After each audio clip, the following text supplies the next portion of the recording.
ఏ model వచ్చినా కూడా మన దగ్గర బోనియో లేనప్పుడు కాంపటబిలిటీ తీసుకొని ఐసీ అయితే ఉంటుంది కదా, ఈ ఐసీని వేరే దేంట్లో వాడిదో చూసుకొని దాన్ని బట్టి మనం రిపేర్ చేయాల్సి వస్తుంది. మరి ఇక్కడ కాంపటబిలిటీ తీసుకునేటప్పుడు కొన్ని జాగ్రత్తలు చూడాలి. సో ఫస్ట్ ఇక్కడ ఈ బోర్డు ఉంది కదా, ఈ ఐసీ కదా MT6357 CRV డాట్ కింది సైడ్ ఉంది చూడండి, బోర్డుకి కింది సైడ్ డాట్ ఉంది. ఓకే, ప్లీజ్ గుర్తుపెట్టుకోవాలి.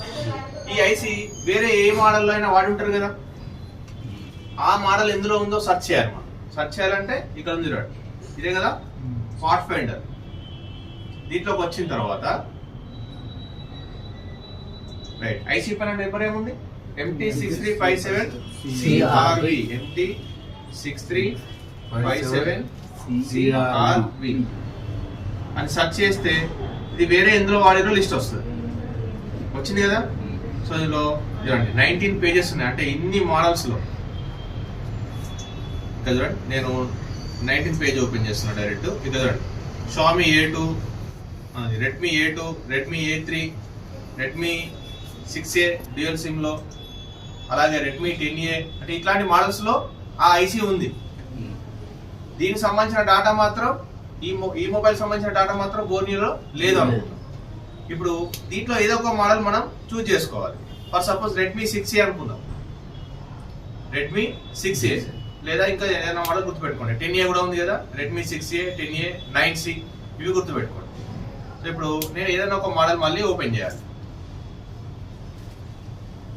రెడ్మీ 6A లో ఉంది కదా, ఇదేనా MT6357 CRV ఉంది కదా. ఇక్కడ మనం గుర్తుపెట్టుకోవాల్సింది ఏంటి, డాట్ ఇటు సైడ్ ఉంది చూడండి, లెఫ్ట్ సైడ్ ఉంది. మరి మన బోర్డు లో ఎక్కడ ఉంది, ఇటు సైడ్ వచ్చింది. అంటే ఇప్పుడు మనం ఏం చేయాలి, ఈ డాట్ ఇటు సైడ్ వచ్చేటట్టు తిప్పుకోవాలి బోర్డ్ ని, అంతే కదా, ఇలా తిప్పాలి. ఐసీ పైన డాట్ ఎత్తుందో చూసుకొని దాని తగ్గట్టు మనం బోర్డ్ ని రొటేట్ చేయాలి ఈ సైడ్. ఇట్లా చేసినాం కదా. సో మనకు కావాల్సిన లైన్ ఎవరు ఇప్పుడు, డిఫాల్ట్ 1.8 లైన్ ఇందులో ఉంది కదా. ఇప్పుడు సేమ్ ఇట్లా దింపేసుకున్నాం. దింపేసుకున్న తర్వాత బిట్ మ్యాప్ ఓపెన్ చేస్తున్నాం.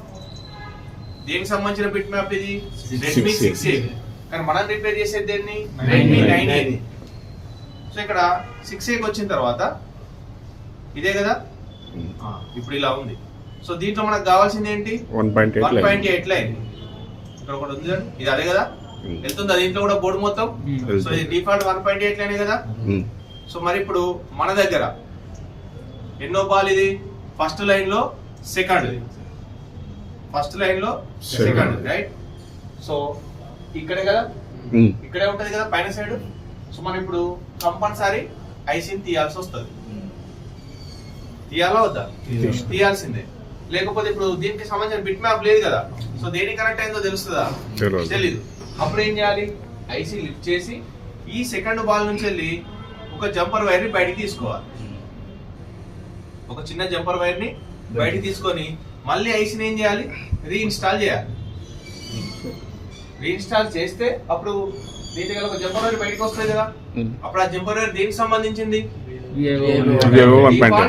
1.8 లైన్ సంబంధించింది.